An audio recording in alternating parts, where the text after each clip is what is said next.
नमस्कार। बराक घाटी की साहित्य धारा को पुष्ट और समृद्ध करने में जिन लोगों का अवदान अधिक है उनमें सुरेश चंद्र जी द्विवेदी एक हैं। संवेदनशीलता, स्वाभिमान और परोपकारिता उनका चारित्रिक वैशिष्ट्य है।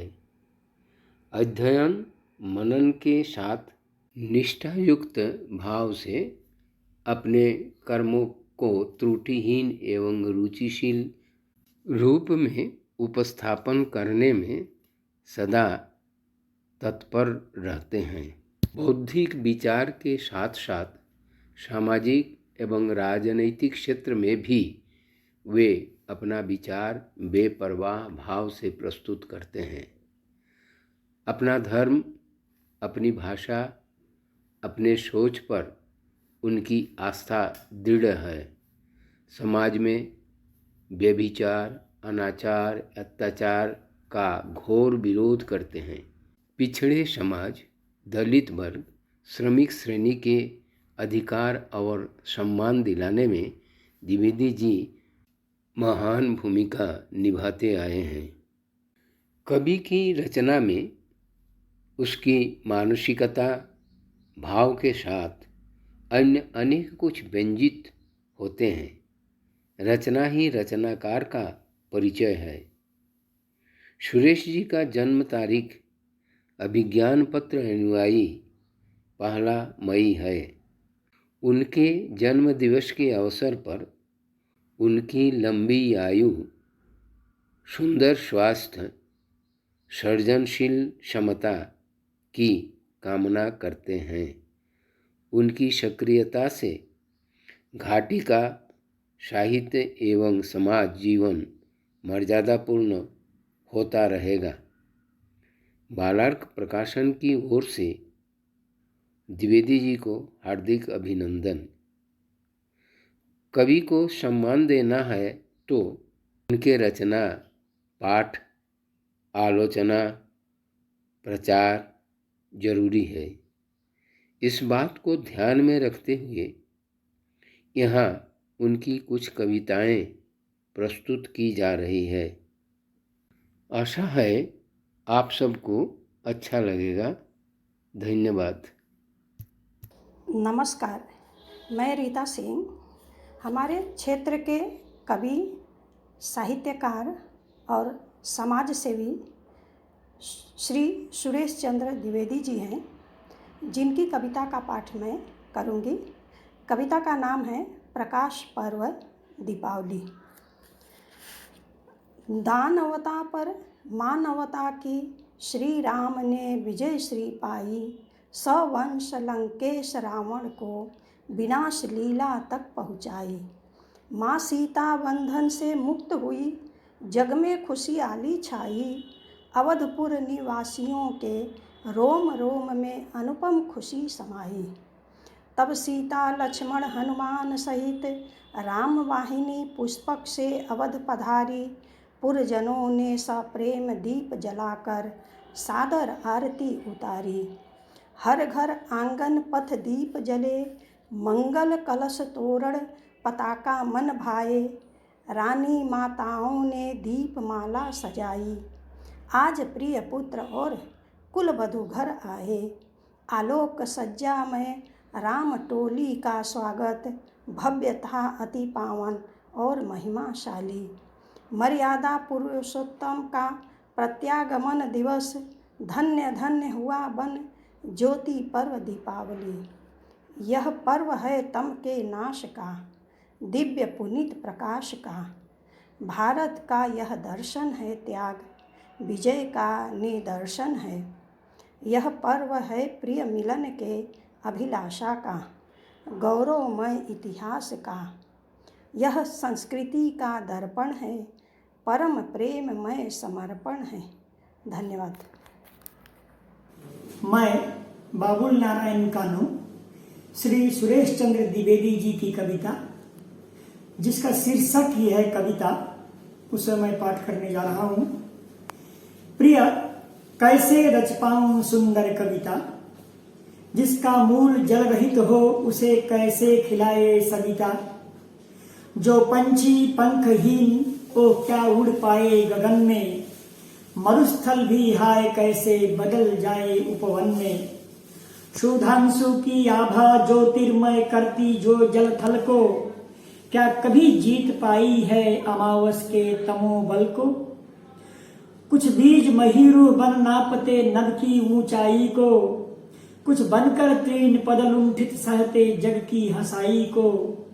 विद्या को पढ़कर क्या सभी विद्वान बन जाते हैं, जटाश्रुधारी के सभी क्या सन्यासी हो पाते हैं।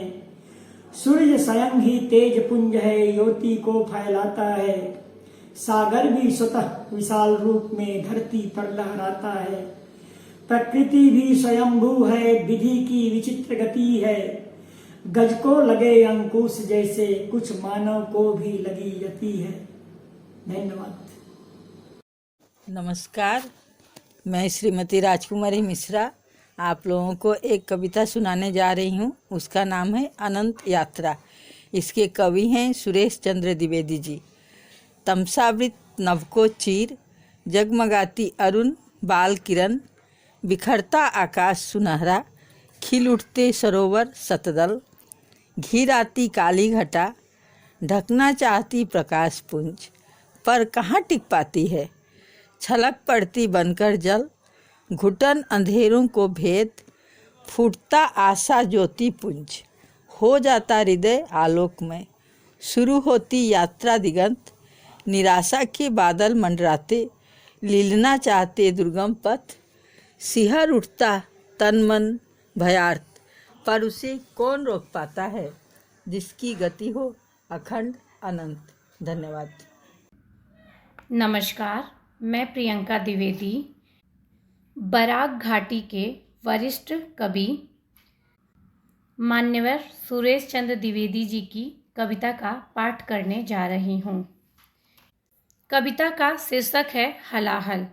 मुझे नहीं चाहिए अमीय, पीकर बन जाऊं अमर, हलाहल ही मुझको प्रिय, यह सृष्टि रक्षा निमित्त, पीना पड़ा ही यदि क्यों न, पी जाऊं परम तृप्त हो, जैसे पान कर चंद्रमौली बने महादेव नीलकंठ, व्याकुलता मिटाए क्षीर निर्मल प्रिया पयोधर का, क्षुधा के लोभ देवों के स्वार्थ से, यदि प्रवंचित हो कोई भी, पी जाए एक बूंद भी कहीं, फूट पड़े उनकी दानव शक्ति प्रलयकारी बन, ढक ले सविता प्रकाश पुंज, विधु के परम स्निग्ध आभा को मैं क्षुद्र नर सौभाग्यवश, पी जाऊं गरल कालकूट, पुण्य से जननी धरा हेतु शमित होगी मेरी व्यथा भी, सो जाऊं जब चिर शांत हो प्रिय मातृभूमि की गोद में। धन्यवाद। नमस्कार, मैं सलोनी श्रीवास्तव बाराक घाटी के वरिष्ठ कवि श्री सुरेश द्विवेदी जी की कविता मत फाड़ उस आंचल को का पाठ कर रही हूँ। मत फाड़ उस आंचल को जिसके अंतः स्थल की ऊंचाई से बहता प्योदक प्राणधारा बन सींचता समतल देश को, छाया बनता गहन करुणा की देता विश्रांति सुखद निष्काम, कोमल सैया बनकर निर्व्याज आरत असक अबोध को, हो जाए वही नग्न अगर पामर दबोच ले आत ताई कराल हाथ, ती मरुस्थल बने हाय प्राण गर्भ जलाए अपनों को और आपको। नमस्कार, मैं वंदना वर्मा आदरणीय सुरेश चंद्र द्विवेदी जी की कविता पाठ करने जा रही हूँ। हलाहल। मुझे नहीं चाहिए अमिया, पीकर बन जाऊं अमर, हलाहल ही मुझको प्रिय, ये सृष्टि रक्षा निमित्त, पीना पड़ा ही यदि क्यों ना पी जाऊं परम तृप्त हो, जैसे पान कर चंद्रमौली बने महादेव नीलकंठ, व्याकुलता मिटाए क्षीर निर्मल प्रिय पयोधर का, सुधा के लोभ देवों के स्वार्थ से, यदि प्रवंचित हो कोई भी, पी जाओ एक बूंद भी कहीं, फूट पड़े उनकी दानव शक्ति प्रलयकारी बन, ढक ले सविता प्रकाश पुंज, विधु के परम स्निग्ध आभा को। मैं क्षुद्र नर सौभाग्यवश पी जाऊं गरल कालकुट, पुण्य से जन्नी धरा हेतु शामिल होगी मेरी व्यथा भी। सो जाऊं जब चीर शक्ति हो प्रिय मातृभूमि की गोद में। नमस्कार। बराक घाटी के वरिष्ठ साहित्यिक मान्यवर श्रीयुक्त सुरेश चंद्र द्विवेदी जी को जन्मदिन की हार्दिक बधाई के साथ उनकी कविता निज भाषा मैं टीना वर्मा पाठ कर रही हूँ। बलिहारी निज भाषा रे मन, हृदय में संचित अनमोल रतन। शून्य कंठ स्वरों से उमड़े बरसे अधर अमृत कण। भाव विभाव विचार व चिंतन, आशा कल्पना से उद्वेलित मन इस अंक में आश्रित होकर बिकसे किशलय पुष्पवन। सभ्यता संस्कृति के इस धन, निज भाषा अहो सुष्मित स्वपन। चीरे अंधकार कालीमा धन, बिखरे ज्ञान प्रकाश प्रतिक्षण। निज देश जाति की अस्मिता रे मन, करूं किस विधि देवी का पूजन। भाव विहीन में ज्ञान अंकीचन, नौछावर हो तन मन धन।